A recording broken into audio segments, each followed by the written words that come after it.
Jeremiah, welcome to the show. I think we're going to have lots of fun stuff to chat about today. Yeah, thanks for having me. Absolutely.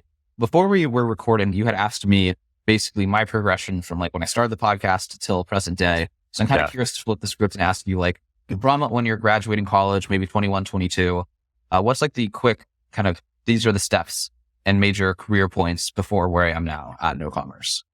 Yeah, that's a great question. So my first startup actually was in college. I think you've got a similar sort of experience. So yeah, we started a text message marketing company in 2010, probably too early. We were about 5 years too early on that. So there's no Twilio yet, right?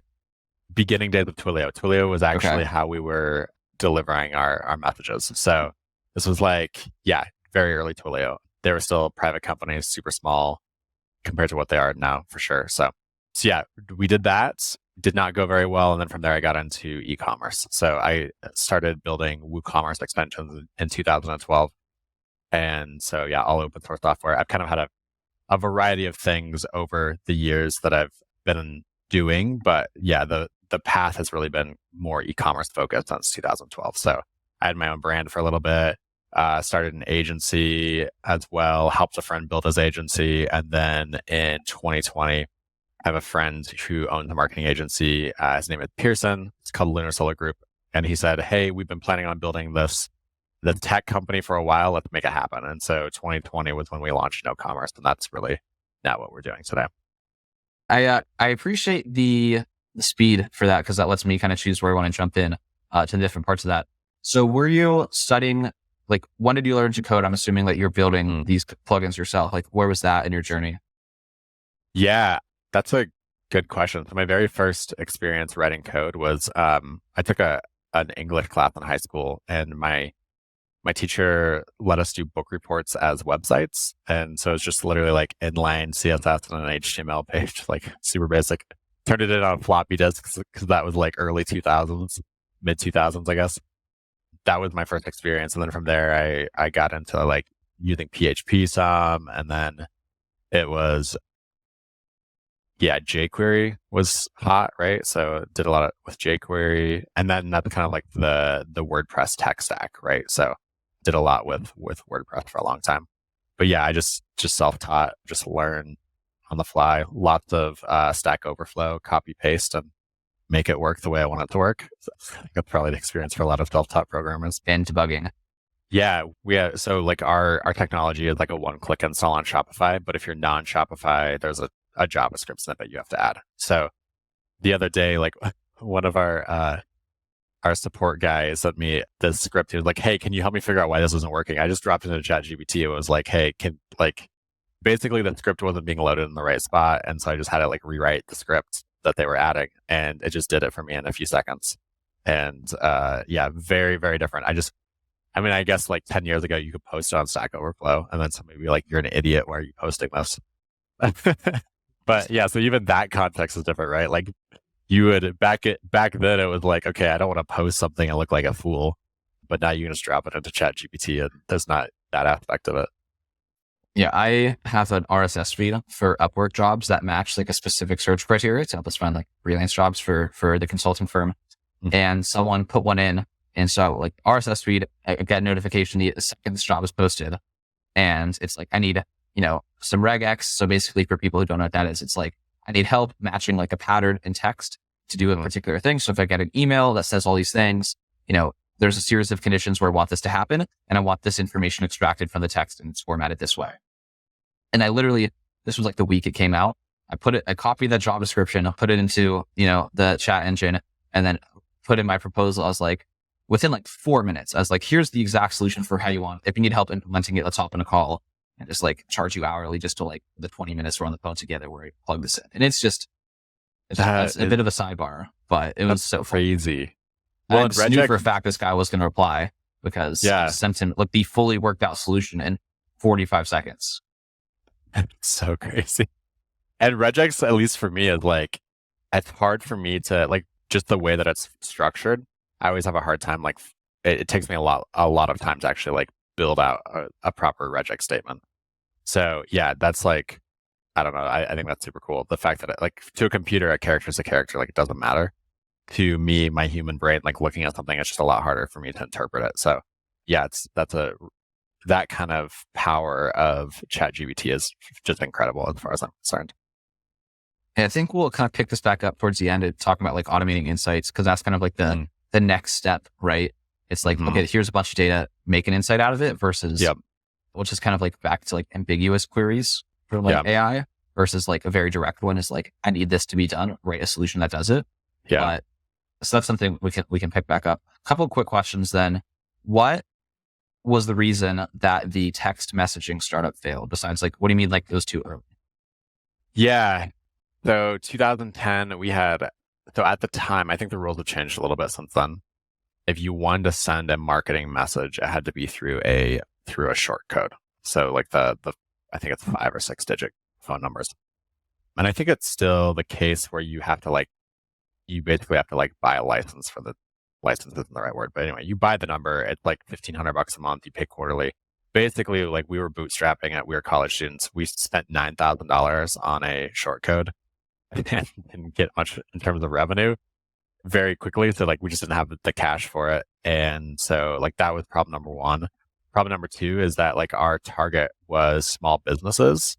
We were really trying to get local like bars and restaurants and things like that to text their customers and with offers, and they just weren't in. So when it was all said and done, our only real customers were politicians. We had a few politicians who, because it was like campaign season, they were all about it. You said this was like 2012 or 2011, 2012? 2010. So it was. Okay. Yeah. That makes sense. Yeah. Or no, that midterms. Was leading into, it was midterms. Yeah. So it was like smaller local politicians, right? So they're all about it, but then like campaign season ends and they don't care anymore. I mean, they don't have a use case. So yeah. So I think it was doable, but it just was like so much education, and the idea of sending a text to somebody just wasn't something brands cared about. I think a lot of that shift has been because of a digital commerce, right? So it's just a different context. Like there's no real way to get close to your customer in a digital context. And so a phone number or like having that direct access to a cell phone is about as close as you can get. And at that time, it was like the rise of the smartphone where everybody had notifications, right? So like at the time, everybody paid attention to every notification. And then now like everybody has their notifications muted, or maybe not all notifications, but it's just a different context. So yeah, timing wise, I think it was just a tough one. That makes sense. Now, it's interesting to see the thread from kind of what you're doing today in terms of like, trying to continue to understand customer trends, behaviors, and specific behaviors. Yeah. How that's like a consistent thread through the entire chain, right, of your career.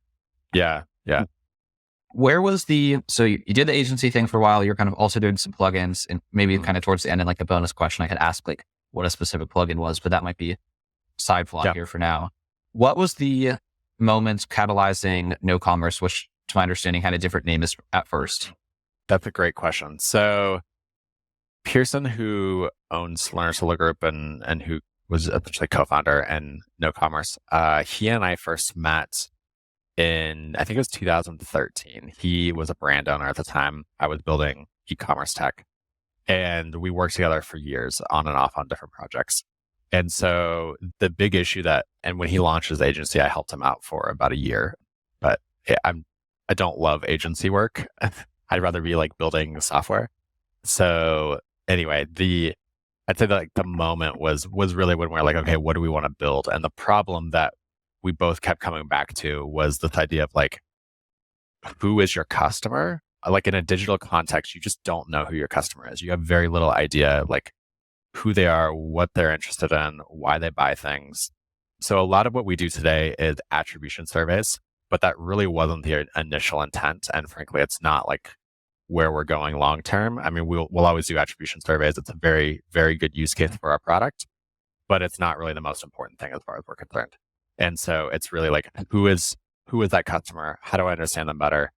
And what is it that motivates them? And I think that's like just with both of us having, at that point, he had about 10 years of e-com experience. I had 8. Like the amount of call it almost 20 years combined, right? Like neither of us felt like there were in that 20 years of experience that there was actually like a good way of solving this problem. And so that was really why we set out to solve the problem. Can you add some color to what you mean in terms of like knowing who your customers are? Like what's the missing information? Because right, you can see in your analytics like age, demographic, location, maybe some preferences still. I don't know. That might be still a little fluffy now. But what was missing? Like, or what were you trying to know? Like, where's the gap? Yeah. So I think one of the ways I like to talk about this is when I was a kid, my parents owned a small health food store and I worked there starting when I was 10 years old. And so somebody would walk in the door and I knew like online, we know buying habits and all that kind of stuff like that data that you're describing. But I didn't know in store, you actually know who a person is, right? So like, you know why they're buying a specific, because they have an allergy, or it's because their daughter likes the product, or it's because they have a family of 6 and like this one's less expensive than that one, right? Like you actually learn those things about somebody because you have a face-to-face interaction with them. You can see how they're dressed. You can see what kind of car they drive. You just know a lot more about a person in the little things that actually are making a lot of those decisions in terms of how they actually spend their money, right? So like who you're buying for has a massive impact on what you actually buy. We actually just hired someone recently who's running marketing for us, who's just like consumer psychology is her thing. And so like she likes to talk about generational buying differences. Like each generation thinks about the way that they buy products differently and are motivated by different things. So like some generations are more motivated by security. Some are more motivated by usually it comes down to like being different than your parents, right? Like we all have this like feeling of wanting to be a little bit different. And so there's like generational patterns that emerge that's based off of like the way that the previous generation behaved. And all of that has a massive impact on the way people buy products. And so I would say like short answer, I don't understand all this. I don't think anybody understands all of it. There are lots of people who understand more than me. And what I'm really trying to do is like combine all these things together into a piece of technology that actually helps brands better understand these things in a way that is something they've never had access to before. So the core of the implementation in terms of like how you help brand realize this is all post-purchase surveys embedded in email. Am I oversimplifying? Yeah. So there's really 90% of the surveys we deliver are on an order confirmation screen. So when somebody fills out or complete the purchase, they have the ability to fill out a survey. Part of that is because that's the marketing attribution piece is the number one use case for our software today. So that's a big piece of it. So you're trying to collect as much data as you can, as fast as you can. And that's a really good context for it. We typically see about half of customers filling out a survey. So I think that the global average is 45%. So like last month, we had 3.5 million questions answered on our platform. 45% of people that were shown a survey answered a question. So it's pretty powerful. So that's like context number one. Context number two is like an emailed survey. So send an email with a link to a survey. Somebody fills that out. So that's the second area. And then we do have the ability to just kind of like embed a survey on a website. That is less used, but is totally doable. So those are the 3 places that we put surveys currently. The type of insight that we're talking about now is the comment I would have on that is it's really hard for brands to understand what questions to ask. And so that is a piece of where we're trying to move in the future is how do we help brands collect the right data so that they actually can understand what's happening? We do a lot right now through education to these customers, but the reality is that most brands, certainly under 100 million a year online, and even a lot that are over 100 million, like in that 1 to 500 million, they don't really have in-house resources to help them understand these things. And I mean, with your business, you get that, right? Like how many brands are in that, 50 million a year plus range that you're doing the work that you're doing for it because they just don't have internal resources to be able to support them and the internal expertise. So it's with what we do, it's the same sort of problem. Like it's a very specialized skill set and there's not many people who can do it. And most of these brands, even at very large scale, don't have access to those resources. Yeah. And even if someone knows how to do it, right, it just comes back to everyone's kind of busy and oversaddled with enough stuff on their plate. And to do it well, you have to have the space to think strategically about what you're doing. Because that's something I try to get right in my messaging to people is because, a lot of what we do, some of it's super advanced. right? But a lot of times people just want a very basic dashboard built where, they have these questions answered for them automatically. And my pitch isn't like, I'm doing this for you because you don't know how. Like people don't like to hear that, right? That's true. I'm doing this for you because you are too busy to do this, and the business will grow faster if you, depending on what the person's role is, maybe let's say they're the media buyer, right? Or maybe they're in charge of like making the creative for advertisements or something. It's like, I know you could do this. I'm sure you took an Excel class in college. I'm sure you're like very intelligent. I'm sure you got a good score on your math SATs. That's not the point. Like, I'm not trying to say like, I'm this wizard and you're this like idiot. It's like, you just need to make ads. You need to do data. It's like, right. It's just teaching people like that you have to let go of different things to like grow. And thank you for saying that, because that's a much more fair way of saying what I was trying to say.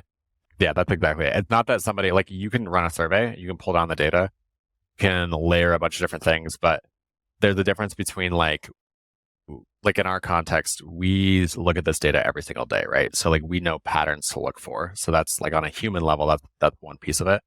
And so like what we're trying to get to is how do we make a machine look for those patterns as well? So that you don't, like, if you're just taking a raw data set you've never looked at before, you're going to say, okay, it's going to take me time to understand this. Like I'd have to dig in, I have to look at different things. But if you have a machine that's looking at the same set of questions 1,000 times and is delivering insight based off of that, going to be much, much faster, especially if it's a machine doing it right, just because it's like ChatGPT, it could do it almost instantly, whereas like we need to actually, it takes us longer to think through that process. Exactly. So how, lots of questions. How did you get your first customers for this? Customers in terms of the online brands using your products, not the end consumers filling out the surveys. Right. And then what's been because that's something I've been learning as well, is like you have to unbundle the data partner, because it's like there's the collection, there's the teaching people what to collect, there's structuring the information stuff that you collect, and then there's actually also like building reports, and there's like making recommendations based on the report. So how did you get the first customers, and did you come in saying we'll do all 5 of these discrete steps for you, or is that something that kind of varies? Yeah, it's a good question. So very first customers, most of them came through the agency that we're working with and who basically funded our development. From there, it's grown a lot. So like at the time when we first started, our biggest brands that we worked with were, maybe 10 million a year in revenue. We now have a bunch that are over 100 million a year. And part of that's just reputation, right? Like you build up over time, like people get to trust that you actually know how to handle the data, the scale for it, all of those things matter. And those things do take time too. So I think like that's one thing that I think is really important too. I see this all the time, and this was us a year and a half ago. We came into the market and we built out a really compelling product because we didn't have anybody using it. Like we knew what the goal was. We're trying to get there. And so we essentially came to market with something that had never been done before in our space. And it was really powerful and easy to sell. And while our competitors are like, they're still trying to catch up to us, even though like just to be perfectly honest, we haven't changed a ton. It's just been optimizing what we have over the last year. And so they're all like trying to catch up, but because they have people using something already, it's extremely challenging to actually make that happen. So I think that's something that startups can take for granted, is like, it's super easy to build something. And then once you're in market, like everything slows down so much, especially if it's like a platform where you've got like a ton of different people using it for different use cases. So in terms of like the problems we're trying to solve, it's really the data collection and education, I think, is what we've done a pretty good job of. I wouldn't say perfect, but like, I think we've done a good job overall. The hard part is like, and this is what I want to be able to solve for, is actually giving somebody the insight and telling them what to do with it. And I think that's massively challenging. Yeah, it's a big problem. So we haven't solved for it, but that's definitely that's the goal. Yeah. One thing, again, I haven't solved that problem either, but I've been in a very similar mindset trying to sell something that like at the center is data. And again, that's very vague and ambiguous, but that's like, it's not inaccurate to say that at the center of what we're doing is data. Yep. And with everything I've been learning in like B2B sales, it's like, okay, just tie everything to revenue, and you just justify yourself. And it's like, it's an easier sell. And then, well, how do you do that? It's like, okay, well, make the recommendation is like the next thing. And so just the narrowing, what I found is like, and maybe this is very self-evident too, but it's like narrower of scope Mm-hmm. of what you're doing, the more likely you could like scope in terms of like the types of questions you're asking and the types of insights. Like it's kind of like building a playbook, right? That's like, okay.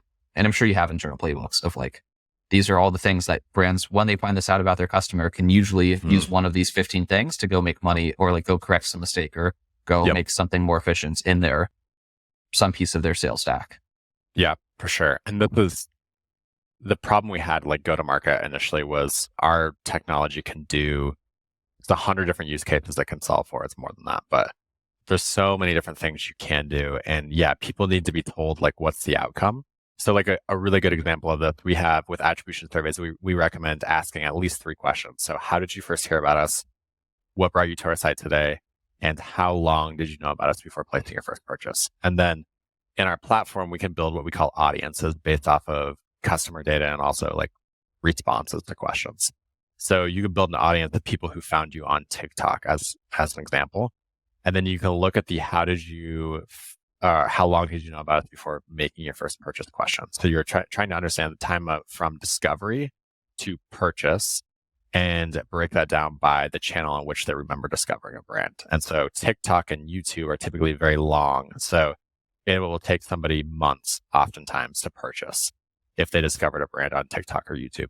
Google is the exact opposite. If somebody finds a brand on Google, it's usually within 24 hours that they purchase. And so the reason for it, if you think about it, makes total sense. Like, and I mean, this is going to make sense to you. And this is something we're just trying to like get people thinking about more. When somebody finds your product on Google, it's because they're in problem solving mode. They have a problem. They're looking for a solution. And so all they need to do is they're searching for a solution to their problem. At that point, all you have to sell them on is why your product is the best solution for their problem. If somebody is on TikTok and they see an ad, like baby products are a great example. You could be a woman who is 3 months pregnant and you see an ad on TikTok for a 6-month-old baby onesie and you're like, oh, that's super cute. I love that. You're a year away from actually needing that product, even though you're the right target customer and you're in entertainment mode. You're not going to stop what you're doing to go to that website and buy a product that you're not going to use for another year. And so like you are going to show up on that Google search a year later, but you actually discovered it on TikTok. And so like that's a very, very specific use case where we're trying to say, hey, ask these 3 questions, create the audience, and we'll tell you that, hey, your customers who find you on TikTok take longer to purchase. So you should expect to spend more money at what looks like a lower success rate initially. And you're going to see that impact in a month or 3 or 6 months. But it's hard to take that from like okay, hey, does TikTok work to like, here's how you find out if it actually works. And when you do that, then people are like, yes, I want this. How do I pay you more money to figure this out for me? But when it's like you're saying, kind of starting from like that high level of like not knowing, you need a specific deliverable, I guess, from the product and from that concept that you're trying to get at. There's so many series of learnings. It's so fun. Just in all of this, it's like on a lot of my early sales calls, like what do you do in data analytics? I'm like, anything. Whatever you need. Whatever you need. Okay, yeah. Next. Right. It's just not real in their minds. Yeah. Why this translates into anything. Do you have a solutions consulting arm of your business, or are you just a platform with like educational resources and like best practices? Yeah. So just a platform with educational resources and best practices. We're trying to stay out of services as much as possible. But like one of the things that we do is we have 2 pricing plans on. So, and super affordable. It's like, we don't charge hardly anything. It's $99 a month for like our base plan and $250 for the more advanced plan. And the one that's $250 a month comes with a Slack channel if you choose. So like, that's a really good way for us to. It's like community. Mm-hmm. Yeah. Well, and it's the dedicated space for your brand as well. So like any questions you have, you just drop them in there. It's actually great for finding support issues faster. Like if there's a support issue, that's going to be the spot where they go to. And like bugs and things like that come through a lot faster in terms of getting eyeballed on it, trying to understand what's going on, fixing it. So that's been a helpful thing. That's a really nice hybrid model. Yeah, it's kind of, we're trying to be a hybrid with that. And it's actually, I don't want to give away too much here, but it's not as much work as you'd think it would be. So it's an interesting model. We really like it. We're trying to lean into that more. The problem is, like, what do you do when you have, like, we just introduced this on a plan like 4 months ago, and we already have over 100 Slack channels. Like, how, like, it Raise the becomes rates. a lot. Make Slack more expensive is what you do. Right. Yeah. And that's maybe what we You just gate make it. an add-on, right? Yeah. Yeah. Slack's not free anymore. Sorry, guys. Yeah. Yeah. It's interesting. And I think it's just like, how do we always want to have 2 or 3 people on our team on a Slack channel. Like, which 2 or 3 people is it? Maybe me, Jeremiah as the CEO. Like, right now I'm in every Slack channel because we're a fairly small team still. But like, that gets to be a lot. So anyway, it's an interesting model where it's like, okay, hey, we're here to help you, but we're not going to like hop on a call for an hour and talk through everything with you. So we're trying to kind of balance the two for sure. And if you have questions about installing a tag on your site, you can use Google, not us. Right. Yeah. So, I mean, we try. We help as much as we can, but at the end of the day, it's like, okay, like, hey, this isn't really like something we're not best suited to help you with this problem. So yeah, that makes sense. We were diving into TikTok for a second. Let's discuss how that's kind of been part of the strategy. I think it's been like a month or 2 since you actually created a formal partnership with them. How did that come about, and what does that entail? Yeah, it's a good question. So the ad network space for online ads, at least, has gotten really interesting in the last 2 years. So the iOS 14.5 update that added a bunch of privacy, basically like data lock gating, came out almost 2 years ago now. So like, things have really changed in that time frame.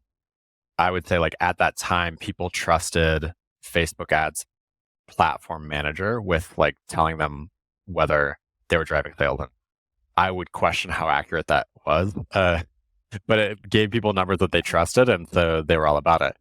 And then the data went away, and the numbers didn't make sense, and it didn't work, and nobody trusted it. And so that's led to the rise of like Triple Whale and Northbeam, and us, frankly, like a lot of the impact that we've had is, I think prior to that, most people were using our technology more if they did like connected TV type stuff.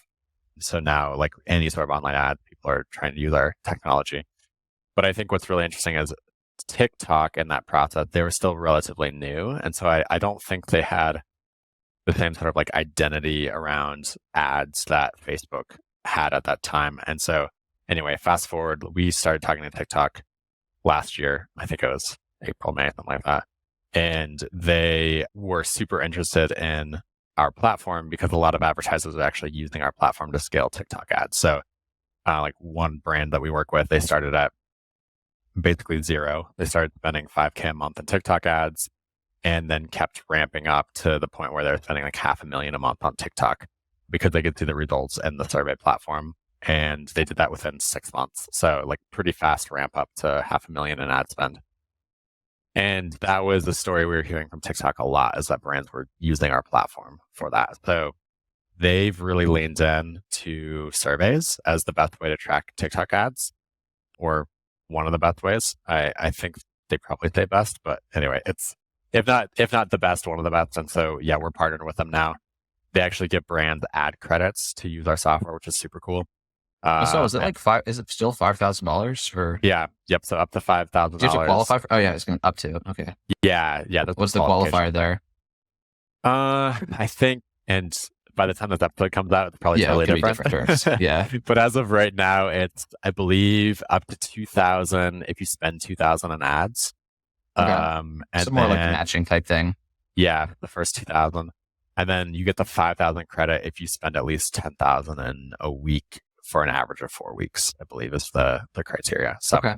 I don't actually manage that program. It's somebody else on our team who's in charge of all that. But yeah, it's really interesting. That's a big show of support though from them. Yeah, absolutely. Yeah, they're giving a bunch of money to our mutual customers, and I mean, it essentially covers the cost of our software for 2 years for people who actually get that credit. So yeah, massive for us, massive for them. And basically what they're doing is they're just getting as many advertisers as possible connected. They're pulling that survey data through the API, and then they're using it for, ultimately, the goal, I believe, is, and again, who knows what this will look like in 6 months, but the idea is that data will be available for helping to optimize ad spend in the context of TikTok ads. So yeah, it's just interesting because they they are very, it's just different, right? Like they started their ad business at a different time than Meta did. And I think that they've really leaned into like, okay, the world isn't the way it was previously. We've got to think about this differently. So I have a lot of respect for that, for sure. I mean, there's no behavior change. It's just a new platform. It's just a fresh paradigm. Yep. You said they're uploading the survey data back into the ad platform for you, or is that an integration you built? I mean, that's kind of like a niche question, but we've been playing around a lot with like the whole conversion API space and like finding out how lucrative of a business is hiding that or not. Yeah. But, good like, question. They're using, they're pulling data from our API. So basically like a merchant says, okay, I want to connect my data to TikTok. They generate their API keys, all that stuff in our system. And then TikTok has access to that data. So is it only for a standardized set of questions? No, it could be any question. We do have a standard that we recommend. And so like with us and TikTok, we're constantly communicating on like what are the right questions to be looking at, all that kind of stuff.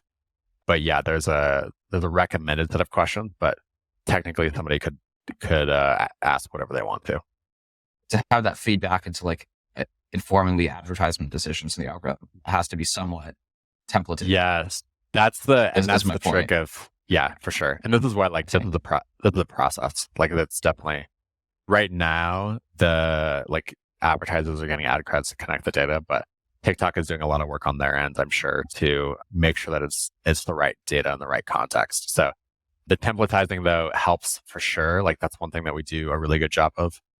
And we're trying to lean into that more. And basically like anybody that signs up through as a mutual customer, we're definitely like saying, here's what you need to be asking. So you're getting the right data into TikTok. And I'm sure what they're looking at is like, okay, we're just going to filter out data that's not right and only use data that's like coming from the right source. So it's definitely an interesting problem.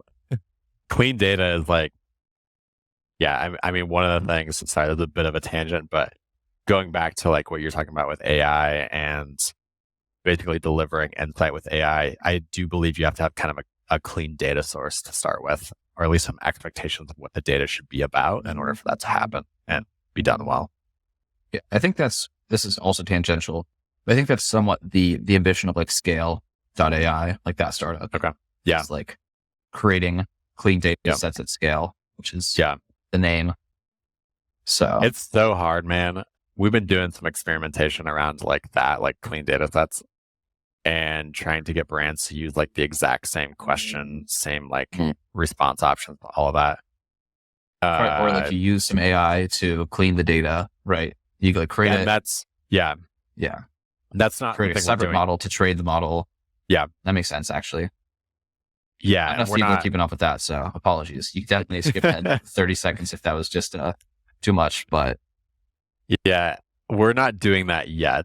But that's the idea, right? So like, because the variation is still somewhat predictable or bounded. Yeah, for sure. Like if you ask somebody, if the question is how did you first hear about us, like the possible response options to that question kind of don't matter. Like you can build like AI is actually a relatively easy use case. Or a categorizer. Yeah, exactly. Like that's a relatively easy use case. Yep.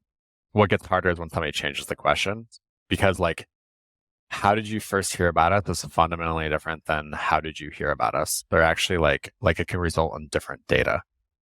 And so like, that's the big thing. It's like, if a brand wants to do that differently, then it's actually like you're asking a different question and the results of that are going to be different. And so I don't know, I could be wrong. I just don't know that AI actually solves that problem. I think you still have to have like a clean data set with like the same question being answered, or at least the same intent from that. Like, how did you discover us? How did you hear about us? Those are the, or how did you first discover us? And how did you first hear about us? How did you first find us? Like that first is the important word there, because it's guiding that person to the first time they remember you.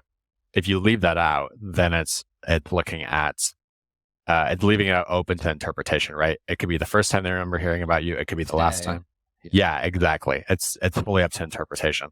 And so in that context, like it's different and the result will be different. So it's a really challenging problem, because then at the other piece of this is like, are people telling the truth? Do they remember? Like there's all those components too. So everything is like, this is not like 100% perfect and true. It's more like directionally, are you getting the insight you need and able to make decisions based off of that? Is there something else besides the TikTok partnership that was like a really big kind of like 10x accelerant when it fell into place for the business that like really helped things pick up? Yeah, that's a good question. Man, I don't know. In terms of like 10x accelerant, I think we work with a lot of marketing agencies. So, and just like from a organizational approach, we talk about this internally a lot. Our goal is to be as helpful as possible to everybody. So our industry, our partners, our customers.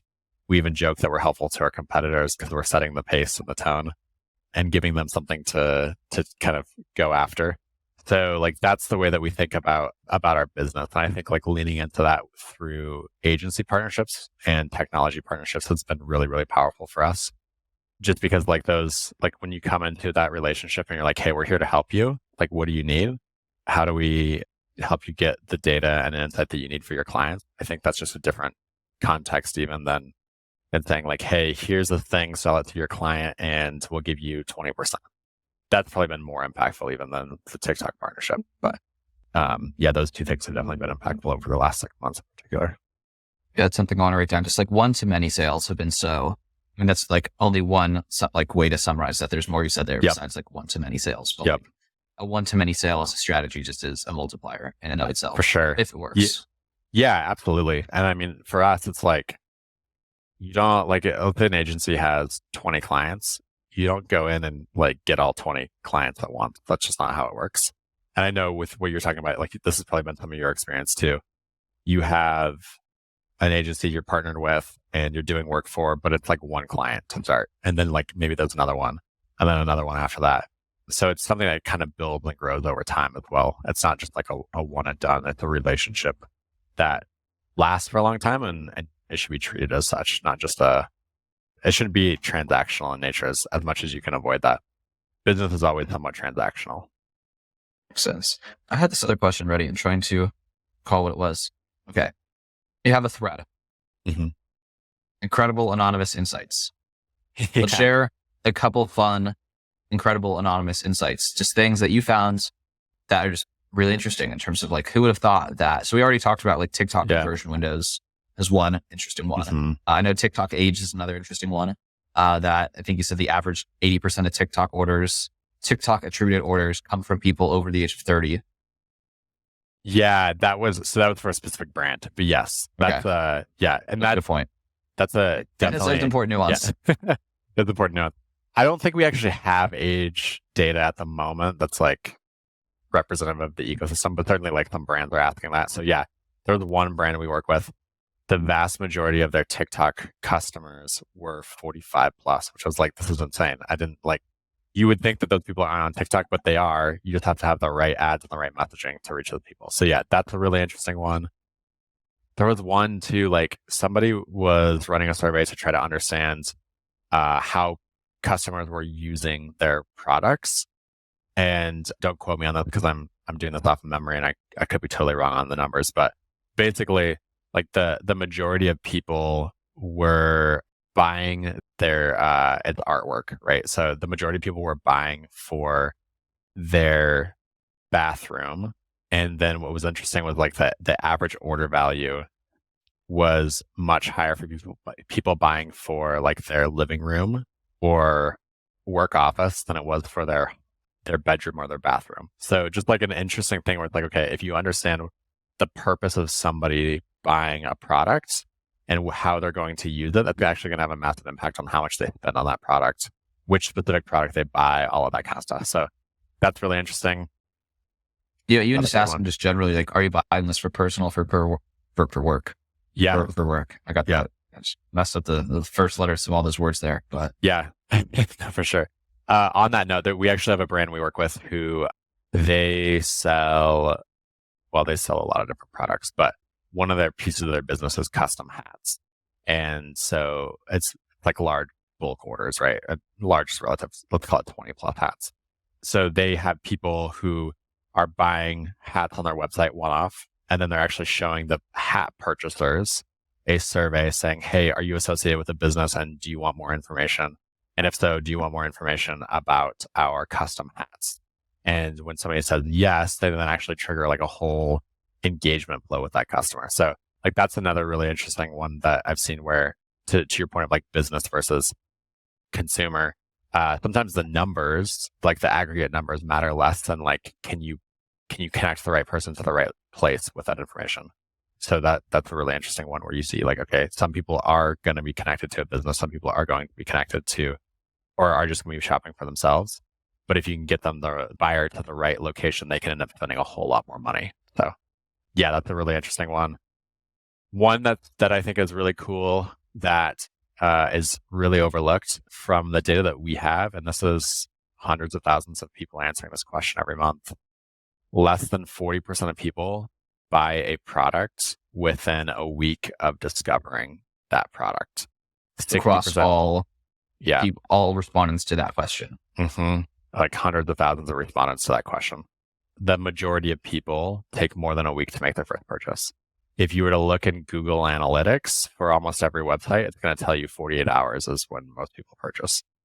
So it's just interesting to see like there's definitely a massive difference between like the digital data we have and like people's actual buying journeys. So, and that's like totally true for some people. Some people see an ad, click the ad, buy the ad in a day. That definitely does happen, but that's happening less than most people think it is in the context of online advertising. Yeah, unrelated, I'll have to show you sometime one of these new GA4 dashboards we built that has like a really cool event log. Yeah. And shows like the duration between every step of the event. And that's cool. It's a I mean, a bit of a tangent, but I really would love that because I think GA4 is like so misunderstood is the right word. Underappreciated, maybe. Underappreciated for sure. Like I looked at it and I was like, what is this? I hate it. And that's been the feedback I've heard from most people too, because you're just used to using something a certain way. But like Google wouldn't be, well, it's unlikely they would be sunsetting the old product in favor of this one unless it was actually better. So yeah, I would kind of like Apple with USB-C. They're just like kind of forcing everyone to like get used. It's better to trust us. We're the experts. Get used to it. Yeah, exactly. So, and it'd be awesome to see that. And obviously, like that's gonna be a massive problem for brands over the next year. Is how do we transition? Exactly. Cool. I think do one quick bonus question just to at least revisit one thing I said we'd revisit just before we wrap. But what was your very first WordPress extension? Yeah, good question. So it was a plugin called Menu Cart. And literally, I'll tell you how I built the thing. So I was on the WooCommerce forum and somebody was like, hey, I want to add a shopping cart to the menu of my website. And there's a bunch of people answering like, I want that, I want that, I want that. And so I just made it. And then it's like a super simple little plugin. I think I dropped a link into the forum. I published it in like the WordPress app store. And it was just a free version. But I think I was getting like 10 downloads a day within a couple of months and just grew from there. I had a guy from the Netherlands who reached out to me and was like, hey, have you ever thought about, is his name? He was like, hey, have you ever thought about making a paid version? Like I was thinking about that. And so we literally just like spent, 20 hours between the two of us, just like busting out a paid version of this thing, published it for $15 for a one-time purchase. And we started making money. And within like a few months, it was like hundreds of dollars a month and then thousands and just kind of went from there. So yeah, the internet's crazy, man. Like one little thing can have a massive impact. And it was, I think today it's like 100,000 plus websites that I've installed on. So 100,000, you said? Mm-hmm. Yeah. Wow. That's the free version. So the paid version is probably, 5 or 10,000 in total. So yeah. Not a bad first project. No, it was because you had a problem in mind. So I was like, I need this and I'm done. And it wasn't even my problem. It was just like, some people were like, I'm having this problem. Yeah. And I was like, well, that's easy to fix. It can literally be that simple sometimes. Yeah. Why not? Don't ever think it. Yeah. Cool. Well, so it's KnoCommerce. Some people might put a W in there on accident. So where are you on Twitter? And then where's KnoCommerce live on the internet? Yeah. So I'm Jeremiah Prummer, my first and last name. I'm sure you'll see that in here. Just all one word on both Twitter and LinkedIn. KnoCommerce is KNOCOMMERC on both Twitter and LinkedIn as well. There's no E. Yeah. KNOCOMMERCE. Yes. Okay. I don't know if I heard it. Yeah. Okay. No, I think you're right. Okay. So yeah, it's no without the W. And I don't know, yeah, exactly. We shortened it, made it cooler, created a cool logo, tried to do something fun with it. So yeah, cool. Well, it's been a blast. Thank you, Jeremiah. Thanks, man. And definitely let's chat more about what you're working on too in terms of the GA4 stuff. I need to learn more about that. Amazing.